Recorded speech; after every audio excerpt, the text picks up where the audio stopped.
Hello, everybody. Jan Rutherford here. Hope you're doing well. Self-Reliant Leadership. This is webinar number 4 in a series that we have each and every quarter. They're 20-minute webinars, and we'll keep it right at that and then allow for Q&A at the end.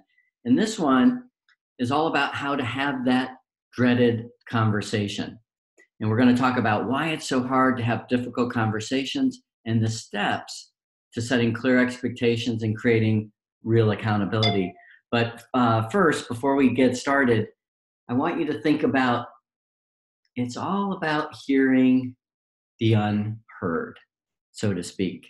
Part of our job as a leader is to be cognizant of where our team is at and our role in them achieving the expectations we have, and so that we don't have to have those dreaded conversations. So to illustrate that point, I wanted to cover what I call 3 buckets. There's a future bucket, there's a past bucket, and then of course there's the present bucket. That future bucket is really about leading the organization. It's about setting a vision and setting direction and expectations. Here's what I want to have happen. And then of course you have the present bucket, and that's about leading yourself. And of course, nobody wants to be a micromanager and nobody wants to be aloof. What's just right? And then we have the past bucket, which is about leading others. Oftentimes, these are the conversations that we have to have after things have happened, whether it's a gap between we wanted this and we got that, or somebody exceeded expectations and then we're going to talk about it. So of those 3 buckets, leading self, leading others, leading the organization, when it comes to the organization, it really is about setting expectations. This is the plan. This is the direction. This is the why. This is where we think we could go. The second part I call the crucible, which is always a way to describe a severe test. And that test might simply be sitting on your hands, not doing anything. And the third is about leading others. But on this part about self and crucible, you have to remember it is about self-awareness, it's about self-control, it's about being self-reliant, self-disciplined, selfless, and being a self-starter. And sometimes as a leader, we have to remember we're not paid to be busy. And then of course, when leading others, it really is about accountability. Are there consequences to people holding their commitments and their promises, whether it be praise or constructive criticism? So again, taking those 3 buckets, the expectation is really about, if we're going to the summit, at what pace are we going to go? We can't go 90 miles an hour every day, 365 days a year. Sometimes we have to go 30 miles an hour, sometimes 120. A big part of our job is to manage our energy and the energy of those around us. When it comes to crucible, not only do we have an expectation that we have grit, which is persistence and drive and determination, but we expect that in others, that when the going gets tough, as you know, the rest of the saying, because we are never going to have enough time or resources. We're always going to have to do more with less, to be resourceful and resilient and adaptable. That's just the way it is. And then when it comes to accountability, this is about fostering a sense of duty. Now we think of that word duty as a military word, but I'm here to tell you that oftentimes people might not do things for the good of the company. They might not even do things for the customer, but oftentimes we are going to do good things for the person on our right and the person on our left. We do inherently have a sense of duty to the team. The last thing we want to do is let the team down. But as leaders, it's our job to create an environment where that duty is fostered. So again, looking at these 3 buckets, when it comes to pace, we have to remember people support what they help create. A good way to remember that is effectiveness equals quality times acceptance. So your perfect plan, quality might be perfect, but if your team doesn't buy in, effectiveness is out the window. What this means is when people get their fingerprints on your plan, you're empowering them. You're giving up control. Your plan is going to, maybe in your mind, degrade. but the acceptance goes way up along with the effectiveness. Super important point. When it comes to grit, as I mentioned at the very beginning, a lot of that is hearing the unheard. If you're so busy, you're not going to hear what's going on in the rest of the organization and what you need to focus on that only you can do. And here's our point of this webinar: coaching. Possibly having the difficult, dreaded conversation, possibly praising people, but it is interaction, one-on-one interaction. So let's start with the very beginning. Have we set expectations? This is from Marshall Goldsmith, really a famous coach. These are 6 questions, and they're good ones. When you're sitting down with someone, ask them, where are we going? Do they understand the big picture? If not, that's on you. 2, where are you going? Do they understand where they fit into the big picture?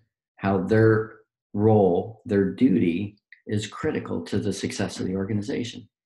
If they do, great. If they don't, you need to spend some time there. Next 2 questions, we're looking for self-awareness. What do you think you're doing well? If you were your coach, what would you suggest for you? Do they have awareness about how to leverage their strengths and not let those strengths applied in the wrong place at the wrong time derail them and show up as weaknesses? Are there observations that you can make to help them, or are they self-aware? Next question, how can I help? Not what can I do, but how can I help? You're already busy enough. You don't need more things on your plate.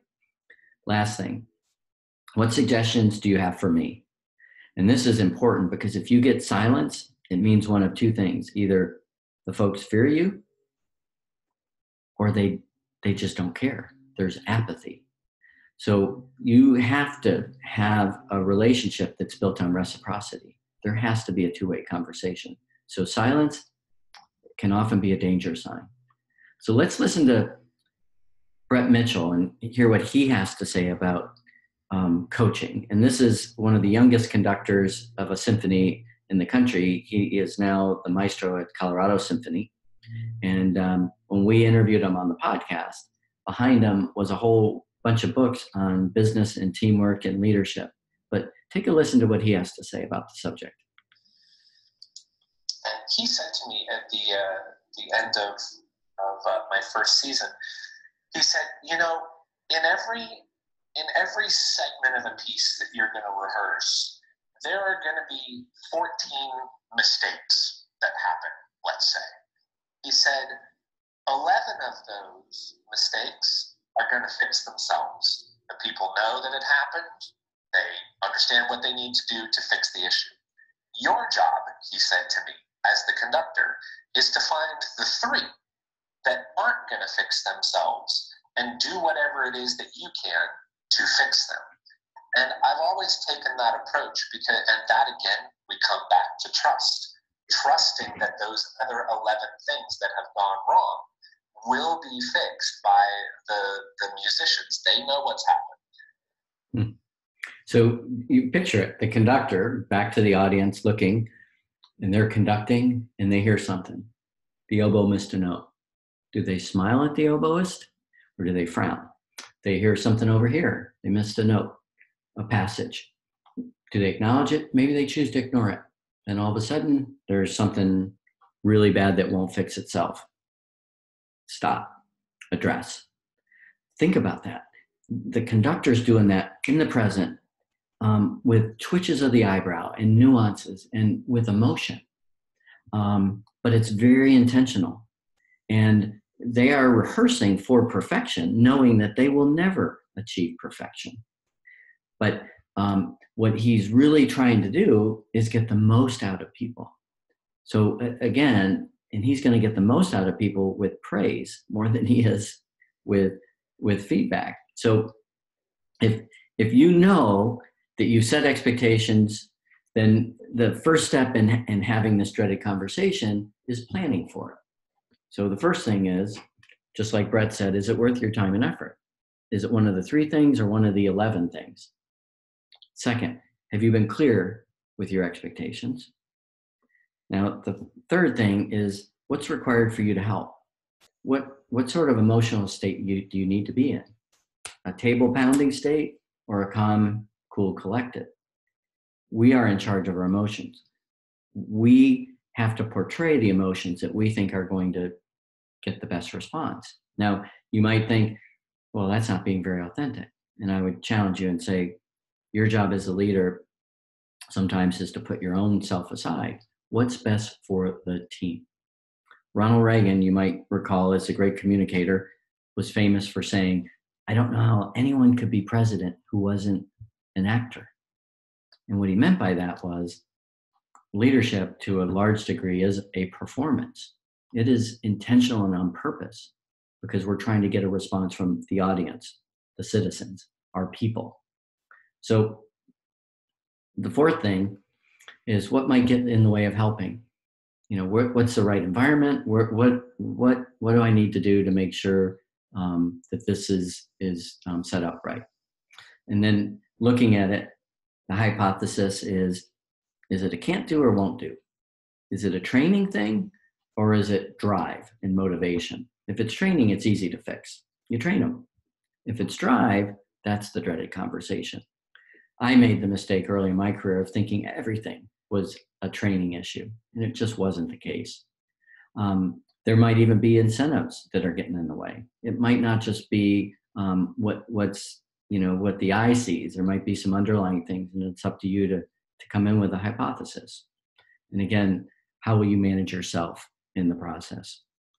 So you're sitting down with this person, and you ask, okay, here's what was supposed to happen. What actually happened? Well, my team was supposed to deliver 10 million in sales. What happened? We delivered 5 million. Okay. You see how that might be a problem? No, we brought in 5. We did good. Do you understand what that means to the shareholders, to the stakeholders, what we promised the investors? Now we don't have an additional 5 million to invest in capital. I'm starting to see. The point being, you can't move forward with the conversation if somebody doesn't understand that an issue exists. Not fulfilling your commitment. If you promised you're going to bring in 10 and you didn't, they have to understand what the ripple effect of their non-performance is. And until they do, they're not going to be at a place where they can commit to future action. So that part might take 10 minutes. It might take 2 hours. But you have to be willing to spend the time to get somebody to basically go, aha, I get it. I see where this is a problem. Because only then are they going to commit and start to brainstorm options to remediate. And one of the things that you can say oftentimes is, I'm giving you these comments because we have very high standards and I know you can reach them.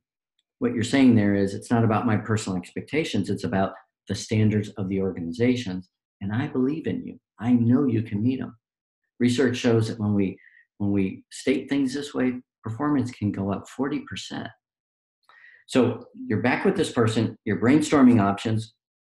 There might be times when you think the person's on track and times where you have to encourage them. And there might be times when some of the options are coming up with are non-starters and you have to re-suggest. Because what this person has to do is they got to deliver 10 million in the next quarter and make up the 5 million. How are they going to deliver 15 million? So you get to a point where you agree on action. And of course, you have to follow up. There has to be consequences. Hopefully what you're doing is recognizing progress. But if not, that's the difficult conversation. So when it comes to recognizing progress, it is about catching people doing things right. It's about TSP. You have to be truthful and timely. You have to be specific, and it has to be personal. Good job isn't good enough. And I shouldn't have to thank people for doing their job.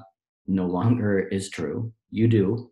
And we know the ratio of praise to criticism has to be 5-to-1 for people to feel they've been treated fairly.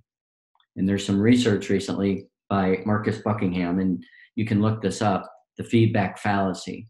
And in it, he says repeatedly, focusing people on their shortcomings doesn't enable learning. It impairs it.